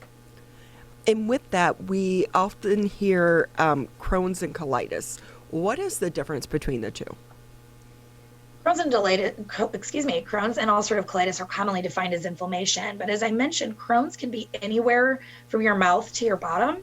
And colitis, the inflammation is specifically in your colon. So it's the symptoms are a lot of times the same, or as I mentioned, they vary, but it's the source of inflammation that's really the difference in the two. Joining us on the Oakland County Megacast is Melissa Greer. She's the executive director of the Crohn's and Colitis Foundation Michigan chapter with us today on the Oakland County Megacast. And Melissa, throughout this pandemic, of course, the focus in the medical community has primarily been on those with immediate medical needs, heart attack, stroke, and of course COVID-19 as well has been a major focus in the medical community. As far as treatment for COVID, as far as treatment during the pandemic, how have people with Crohn's disease and colitis fared in receiving their treatment? Has it been impacted at all by the pandemic, and maybe what lasting effects could that impact have, if any? Well, our biggest message too that we can give our patients is to continue medications. And now that people aren't leaving their homes, so many times our patients are nervous about going to get their infusions or seeking their medical care because their immune systems are compromised. So of course they're more they might be more susceptible to the COVID. So they're not wanting to leave their homes. Many are missing their treatments and their scheduled appointments. So their disease, they're going into flare-ups and setting themselves back. Our biggest message is for them to get to their infusions. We do have a lot of times insurance will offer infusion nurses to come to homes. Our need has not changed. We're still, COVID didn't, make Crohn's disease or ulcerative colitis go away. Our research hasn't stopped. We're still, we've had to switch a little bit to see how COVID would impact our patients. But our biggest message is to still get their treatments no matter what's going on. Melissa Greer with us on the Oakland County Megacast, the executive director of the Crohn's and Colitis Foundation Michigan chapter. So with that, if people are not going in and getting these treatments or not getting these infusions for Crohn's and colitis out of fear for potentially catching COVID-19 in the process, what negative impacts could that possibly have on them and on the treatment of these conditions, and thus leading to why your organization has been so adamant about encouraging these people to get their infusions despite the pandemic going on? When patients begin missing infusions or any other scheduled treatments, they're offering an opportunity for that inflammation to come back. Many of our treatments and their infusions are focused directly on reducing inflammation. And when the inflammation comes back, our patients go into flares. And flares are defined by their symptoms really coming back, the cramping, the fatigue. Some of our patients with these flare-ups aren't able to leave their homes, or really, and many of us aren't leaving our homes right now, but really aren't able to live a productive life at all. And so by delaying those treatments and getting off schedule, they're really setting themselves up to go back into flares and not being able to live their lives as they normally would. Melissa, I know that your organization also does fundraising events. How has that been impacted in the middle of a pandemic? It's been a tricky year. And most of our in-person fundraisers take place in quarters 3 and 4. And we've had to do a complete 180. Our fundraising need has not stopped, as you can imagine. We're a nonprofit, so we're solely relying on donors and fundraising dollars. Like many organizations, we've moved our fundraising efforts from in-person to virtual efforts. And we have walks and dinners and even a spin event and a flag football tournament that our team has been really creative at creating alternative methods of fundraising. Our walks our funds are raised by individual patients and caregivers, and they're still asking people to sponsor them, and they're still asking people to donate to the cause, strictly based on the notion that our need is no different than it was before. We did hold a virtual dinner where we had a 45-minute program for donors to log in, learn about the message, have a brief comedy show, and then we still have the silent auction and the live auction, and we're really relying on our major donors to continue to fund our support. And as we're looking into 2021, we're beginning to make plans for continued virtual support, as we're not sure what we're faced with. So we've been lucky. Our supporters have remained true to our cause, and we hope that continues moving forward. Do you think there has been a positive that has come out of this that maybe will help you going forward, such as the virtual platform? I do. I think that we've been forced to look at our communication efforts and our fundraising efforts in a different way. But I think that it's given us an opportunity to reach even more people. Many times, because we were doing things in person, we were limited to the people that could attend. And now we're reaching a whole new level or a whole new group of people. Some of our northern patients and in the Upper Peninsula have been able to participate and really feel a part of the community because we've been able to involve them directly. I almost think that moving forward, even when things go back to normal, whenever that might be, that we may even look at doing some hybrid versions with our fundraisers, offering an in-person component, but continuing with that virtual so that we can really embrace our entire community and not just the ones that we can see face to face. For some people, this is not an easy health topic to talk about. Do you think because of the pandemic and people are at home more, that it allows them to go online and maybe if they have some of the symptoms, Google the symptoms, and then this comes up, and so possibly more people are being helped?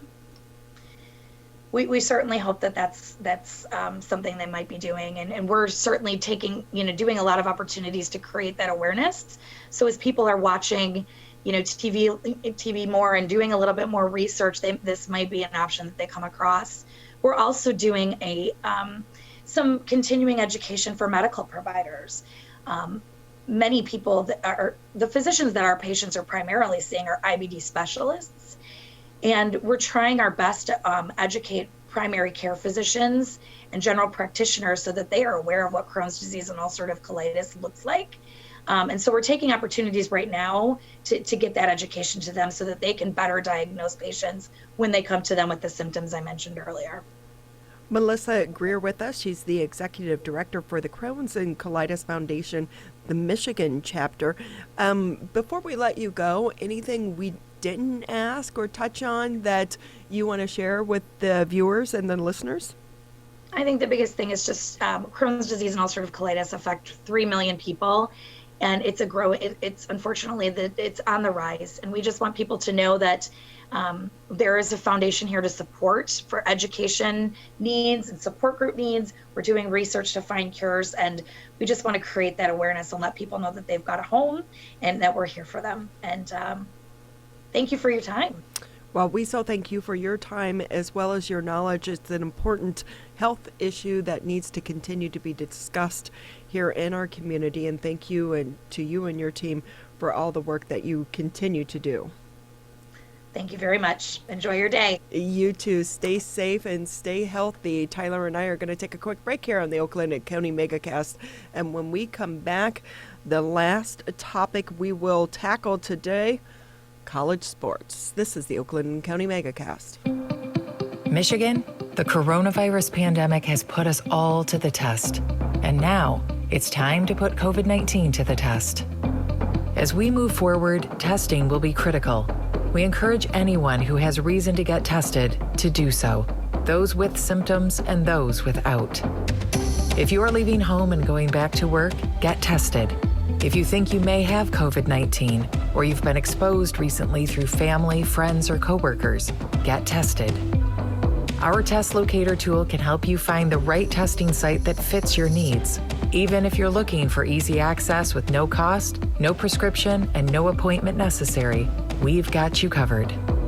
Help Michigan move forward, not backward. To find a testing site or learn more, visit michigan.gov/coronavirus test. A message from the Michigan Department of Health and Human Services. Michigan, we still need to stay careful because we don't want to go backwards, back to where we started. So keep standing 6 feet apart, keep wearing a mask in public, and if you have symptoms, talk to a healthcare provider about getting tested. To move forward, let's all do our part. So stay careful. Michigan.gov/coronavirus.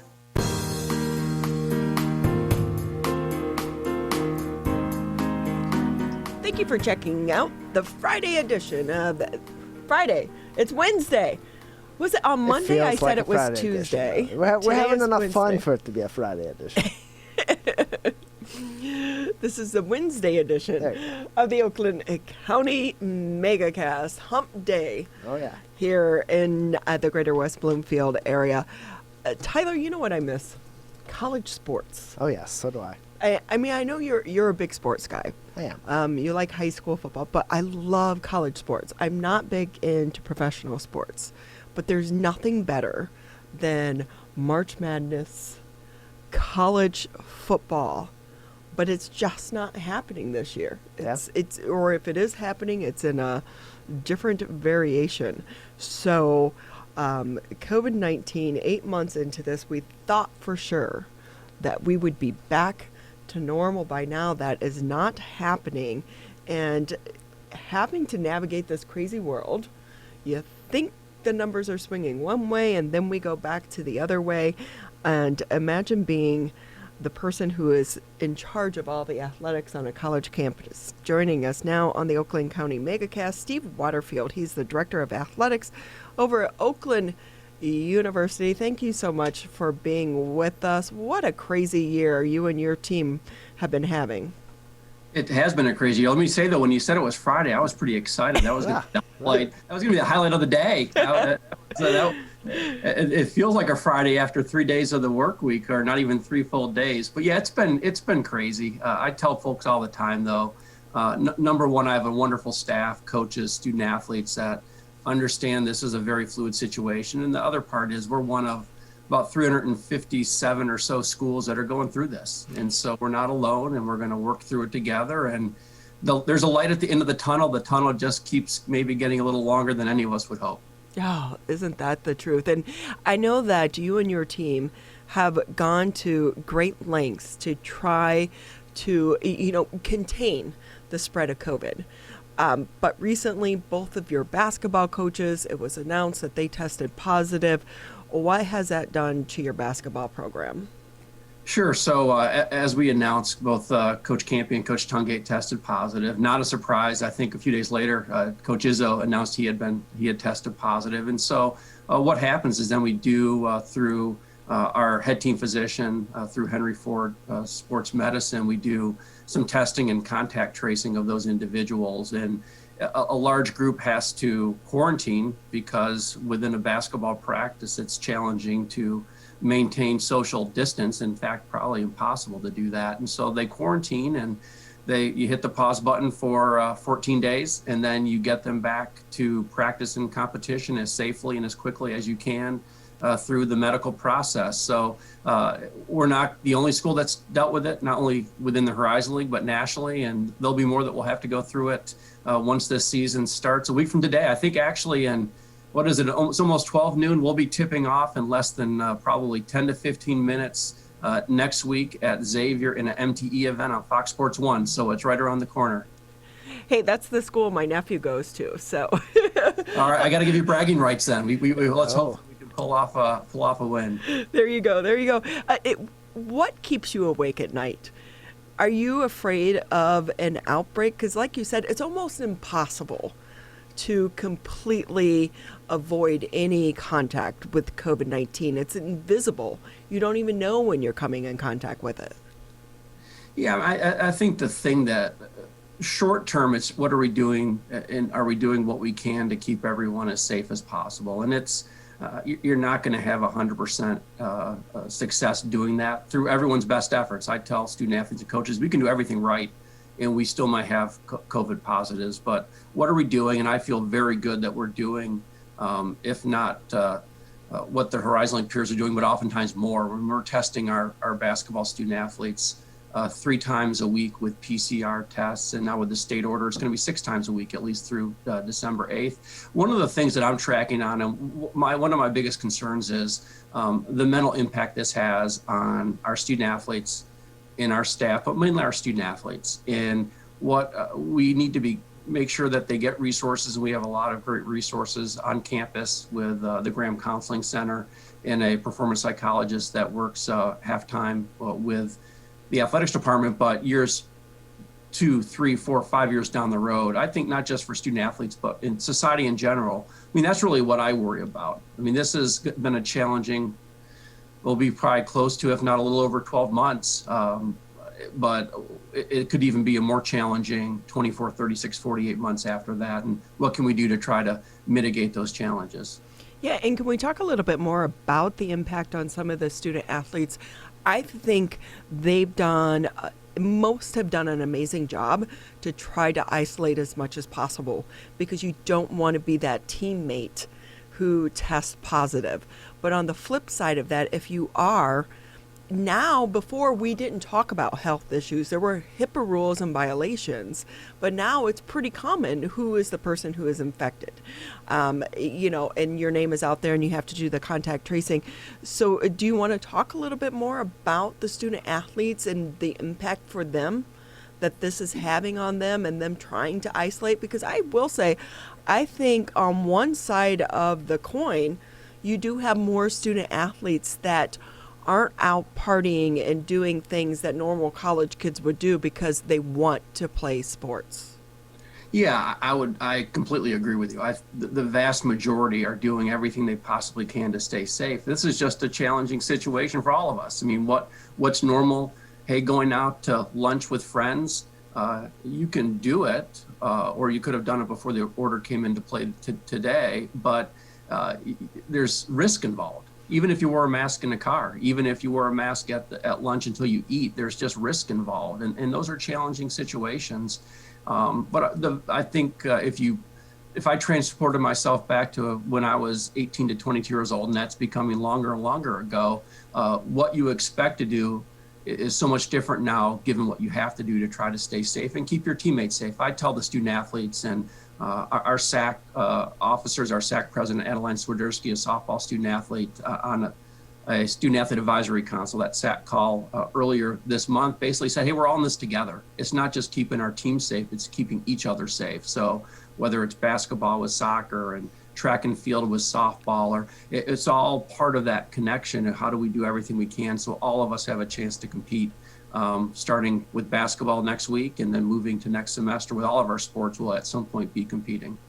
Steve Waterfield with us. He's the Director of Athletics at Oakland University, joining us on the Oakland County Megacast. And we talk about COVID-19's impact on the athletics programs, but also these students are not just playing in the school athletics. They're also students at Oakland University, and it's been a tough year for students, whether they are student athletes or just in the general student population. How have your student athletes fared over the course of this semester academically, dealing with the pandemic and preparing for sports seasons or being involved in sports seasons? Yeah, so our student athletes do a great job academically, and I'm so proud of them. I always say that graduating is the top goal when you come to Oakland University, and while you're pursuing your degree, let's win a few conference championships along the way and have some athletic success. And they do a wonderful job doing it. I think remote's obviously a challenge. As a father of a 7th and 5th grader, it's a challenge at that level. It's a challenge in college. They're doing the best they possibly can. And they do what we can do under the circumstances to get as most out of the programs and the classes. I get updates on academic progress, and it's been very good, the same as I would expect it to see if they were having all their classes in person. But it's still a challenge, and I think, I don't want to say they're used to it, but having gone through the tail end of winter semester remote, I think they're more accustomed to what works and what they need to focus on to have success. And so, but they do well. And I think all of us look forward to having more of that conventional college experience, but we're having as good of experience as we can given the circumstances we're working with. Well, they are definitely, going to have some stories to tell their kids in the future about living and surviving during the pandemic. When we're talking about athletes, though, if you go through another COVID outbreak and you have to quarantine, these students need to be able to continue to condition and to train. What is being done? Can they do that in the middle of a quarantine or a shutdown, like one-on-one or on their own, so that they can keep their skills up? Yeah, it's really difficult. I mean, when you're quarantining, so you've been determined to be a close contact and you're not positive, but you got that 14-day period, you're going to be either quarantining on campus or off. That's what they had kind of indicated in their plan. And it becomes challenging. You can do stuff within, I guess, the area of quarantine, whether it's calisthenics or certain weight workouts, and depending on the sport, maybe a little bit of skill-related work, but it's going to be on your own. If you're in isolation, obviously we don't want them to do anything physically until they get cleared by our doctor and that the cardio and the cardiac piece of it's all cleared. But it's really difficult. When you add a team sport, you could have 14 basketball student athletes each doing things on their own, but until you get together and can actually see how it works in concert, it becomes a challenge. So, and that's maybe one of the most difficult from a mental standpoint is that athletics is so important to them. I mean, you're a Division I athlete, and it's really intertwined in their identity. And then to put a pause for 14 days, and then to know that your season's coming up and the anxiety that comes in a typical season to get ready, knowing that are you falling behind? Are you not getting the training you want? That's a lot to manage, and our head coaches and student athletes do a really great job doing it. And it's not, like I said, it's not ideal, but it's just what we have to do. Steve Waterfield joining us on the Oakland County Megacast. He is the Director of Athletics at Oakland University. And on top of the sports that are on the court or on a field, we're also, Oakland University also has a very strong esports program. How has that program been faring over the course of the pandemic? Is it continuing to grow as more people are keeping a distance and competing and maybe taking an interest in esports during the pandemic?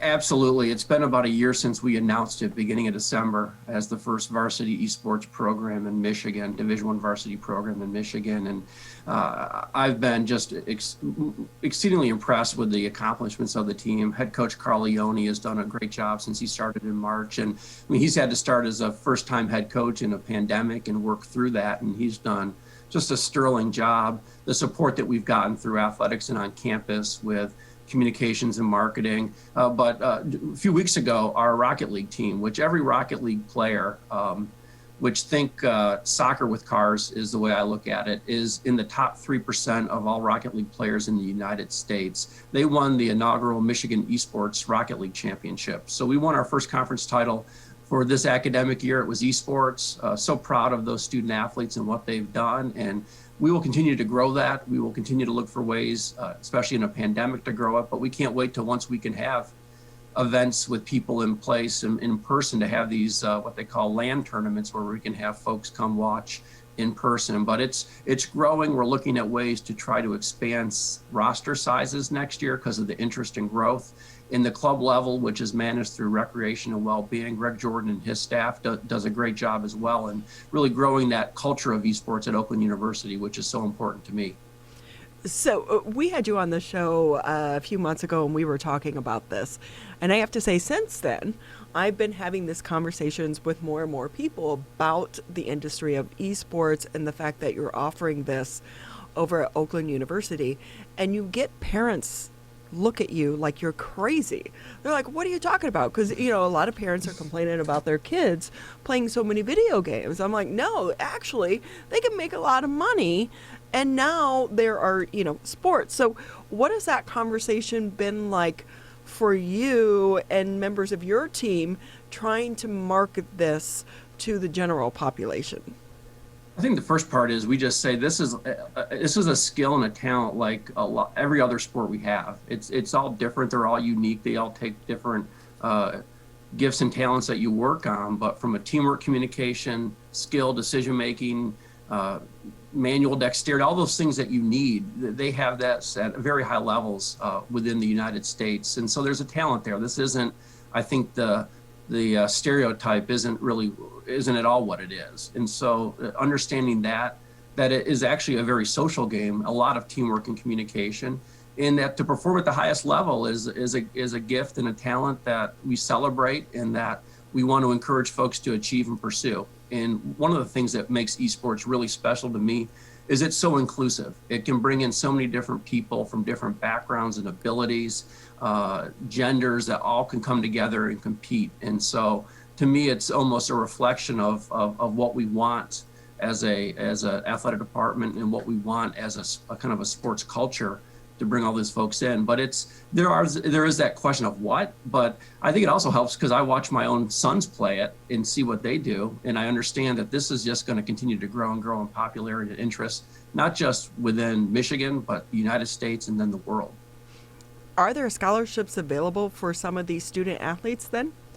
Yeah, so we offered up to $24,000 this past year in scholarship money. So most of them receive partial scholarships that our head coach, like every other head coach we have here, awards and distributes to the participants on the team based on skill level and other factors that come into it. And so we awarded that much. We hope to hopefully grow that amount so we can even award more. But every esports student athlete is coming here and paying out of pocket, the majority out of pocket to come to Oakland University. But that scholarship makes a difference in the fact that you're getting a scholarship to participate as a Division I varsity student athlete is a real distinction that really provides, in my mind, a competitive advantage. And what I hope when they get here, kind of an experience advantage when they get to Oakland. So post-college, I saw an interview once with someone from the Navy, and they were saying they're looking for these students to actually be able to recruit them to go into the military because of their skills on the video game level. Post-college, do you think this opens up opportunities for students that maybe if they didn't have a team like the esports at Oakland University, they wouldn't normally have? Is it making Oakland University attractive to some of the recruiters? Yes, I think it creates opportunities that folks want to hire these people. They want to hire student athletes to begin with because of the level of teamwork and skill and what they've displayed to accomplish. But esports with the armed services, very popular, a kind of connection there. I also think there's ways in the general gaming world, and whether you play professionally or you want to get into kind of the gaming footprint and the gaming profession, with esports, there's a lot of ways and segues if you've been actually playing it at a high level competitively. So there are career opportunities now, and what I hope is we can look to develop some academic courses and some work that we can grow the esports piece of it, not just the playing part, but the administrative part of it, the management part of it, much like you have sport management and others type of degrees, that it can be esports based, because there are tremendous career opportunities in this space and related to this space.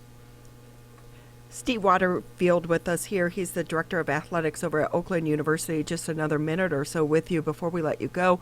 I know this is a very early in the game time, but now we're hearing that vaccines are on the horizon. Are there any early discussions about the possibility of some of your student athletes maybe having to have the vaccine in order to play sports going forward once the vaccine is widely available? Yeah, I have not been part of any conversations at the Horizon League or have not seen anything at the NCAA level regarding the vaccine and providing that vaccine to student athletes. And I'm sure, hopefully, that vaccine gets available to the general public. And there's a priority that obviously student athletes aren't going to be at the top line with the healthcare workers and others to get that. But as we have those conversations and we find out from the state and local areas and how we can get it distributed to our student athletes and offer to them, we will certainly do that. There's been nothing that would indicate that it's mandatory. Really, our focus is on the testing piece of it and trying to do as much as we can testing, then educating, and just good hygiene and the things that all of us are being asked to do, socially distancing, et cetera, over now 9 months or so, and heading into however much longer we need to do that. Well, we so appreciate having you and your team be a part of the community and all the good work that you're trying to do over there to keep the athletes safe. College athletes, I mean, they have such a bright future ahead of them. And so it's so important for us to try to figure out ways to keep the game still going. So thank you to Steve Waterfield, the Director of Athletics over at Oakland University. We so appreciate your time. Hey, thanks, Sarah. Having the opportunity. Have a great rest of the week. Stay safe. You too, and happy Thanksgiving to you and your team as well. It's just around the corner. That's going to wrap it up for the Wednesday edition of the Oakland County Megacast. We want to say thank you for tuning in. Thank you to Tyler, Jake, and Larry for all of your hard work as well. This is the Oakland County Megacast.